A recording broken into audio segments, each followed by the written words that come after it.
Hai semuanya, di tengah pusaran hidup yang serba cepat, tekanan dari berbagai sisi seringkali datang tanpa permisi. Suatu hari kita merasa baik-baik saja, namun di hari lain, tanpa alasan yang jelas, kita bisa tiba-tiba terjebak dalam lubang gelap kecemasan, kelelahan, atau bahkan keputusasaan. Momen-momen seperti ini yang sering disebut sebagai krisis mental bisa datang menghampiri siapapun.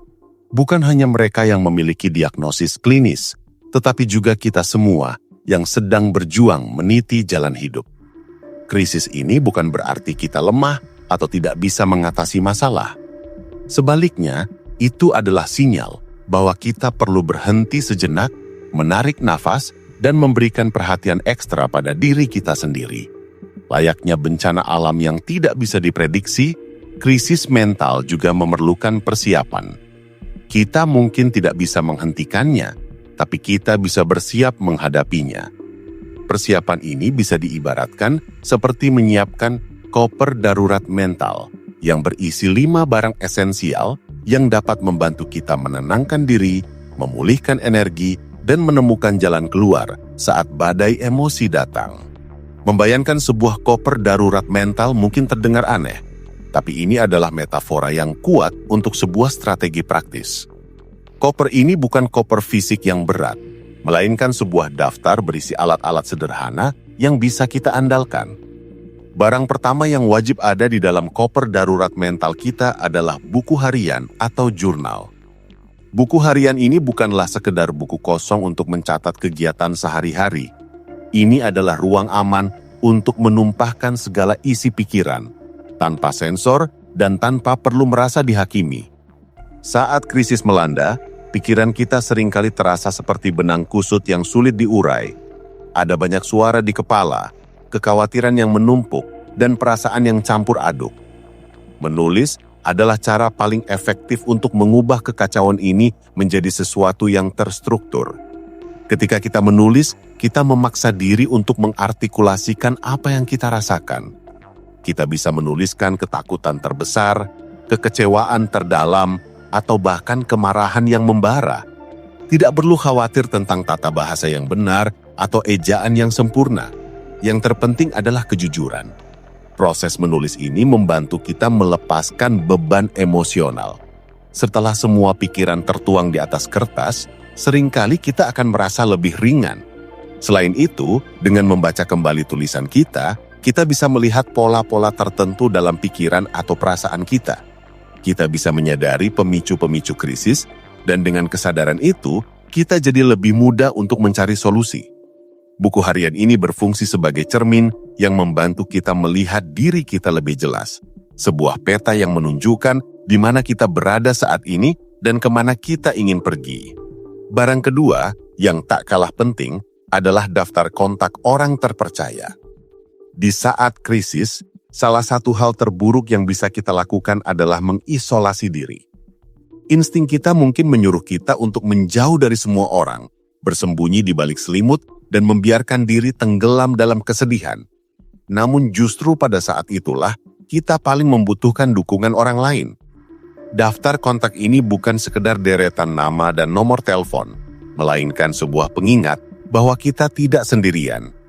Daftar ini bisa berisi nama sahabat karib yang selalu ada, anggota keluarga yang bisa kita percaya, atau bahkan profesional seperti terapis atau konselor yang bisa memberikan bantuan objektif. Masukkan juga catatan kecil tentang mengapa orang-orang ini penting.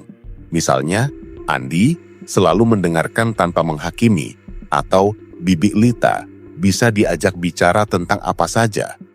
Dengan adanya daftar ini, saat kita merasa terlalu lelah untuk berpikir, kita tidak perlu repot-repot mencari siapa yang harus dihubungi. Kita tinggal melihat daftar itu dan memilih salah satu nama. Momen-momen terberat seringkali terasa lebih ringan ketika kita tahu ada seseorang yang peduli. Membuka diri pada orang lain memang butuh keberanian, tapi ini adalah langkah penting untuk memutus rantai isolasi yang bisa memperburuk krisis. Barang ketiga yang harus ada di dalam koper adalah satu set alat sensorik yang menenangkan.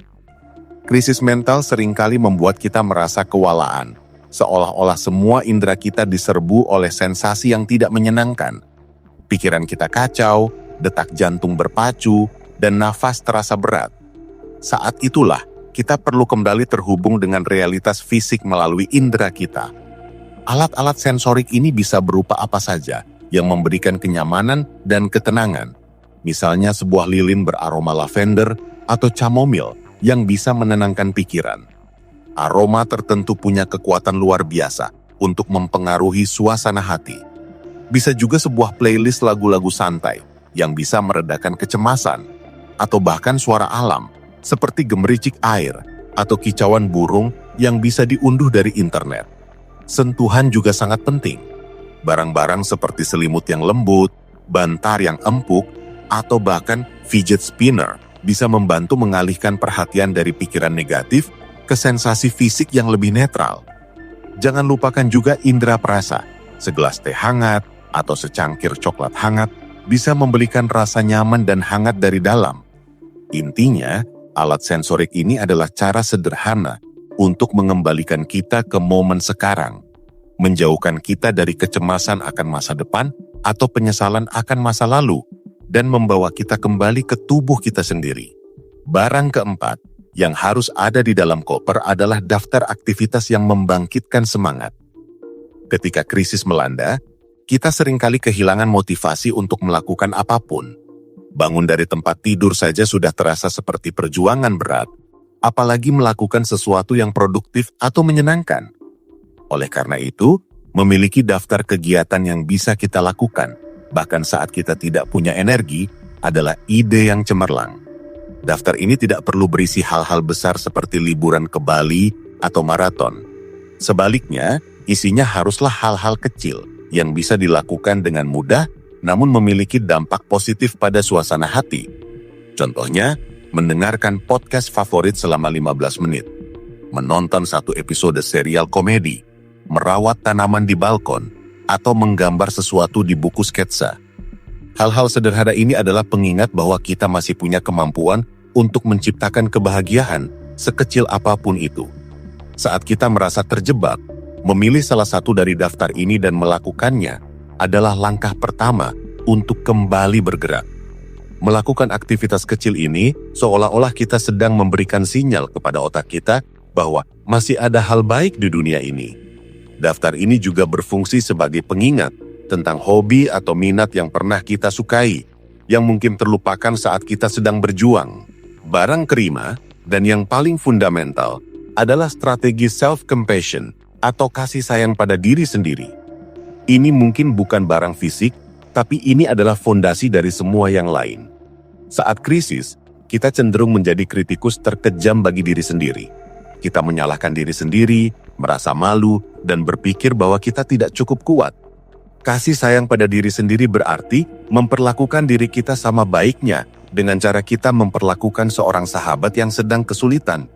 Saat teman kita sedih, kita tidak akan mengatakan, "Kamu seharusnya sudah lebih kuat," atau "Kenapa kamu cengeng sekali?" Sebaliknya, kita akan menawarkan pelukan, kata-kata yang menenangkan, dan janji bahwa semuanya akan baik-baik saja. Strategi self-compassion ini bisa dilatih dengan berbagai cara. Kita bisa menuliskan afirmasi positif untuk diri sendiri, seperti "Aku berhak merasa sedih, dan itu tidak membuatku lemah," atau "Aku sedang berjuang, dan itu tidak apa-apa." Kita juga bisa membuat ritual kecil yang menunjukkan rasa sayang pada diri, seperti mandi air hangat dengan garam Epsom, memakai masker wajah, atau memasak makanan favorit. Intinya, strategi self-compassion ini adalah tentang mengubah cara kita berbicara pada diri sendiri, dari kritikus yang keras menjadi teman yang paling setia. Mempersiapkan koper darurat mental ini bukanlah jaminan bahwa krisis tidak akan pernah datang. Namun ini adalah langkah proaktif yang menunjukkan bahwa kita peduli pada diri sendiri dan siap menghadapi tantangan. Ketika badai datang, kita tidak akan merasa panik karena kita tahu kita sudah punya perlengkapan yang dibutuhkan. Buku harian untuk memetakan pikiran, daftar kontak untuk mencari dukungan, alat sensorik untuk kembali ke momen sekarang, daftar aktivitas untuk membangkitkan semangat, dan strategi kasih sayang pada diri sendiri sebagai fondasi. Dengan semua ini, kita bisa melewati badai, menemukan kembali kekuatan kita, dan keluar dari krisis dengan lebih utuh. Koper ini adalah pengingat bahwa merawat kesehatan mental bukan hanya tentang mencari pertolongan saat sudah jatuh, tetapi juga tentang mempersiapkan diri setiap hari agar kita bisa berdiri tegak di tengah terpaan hidup.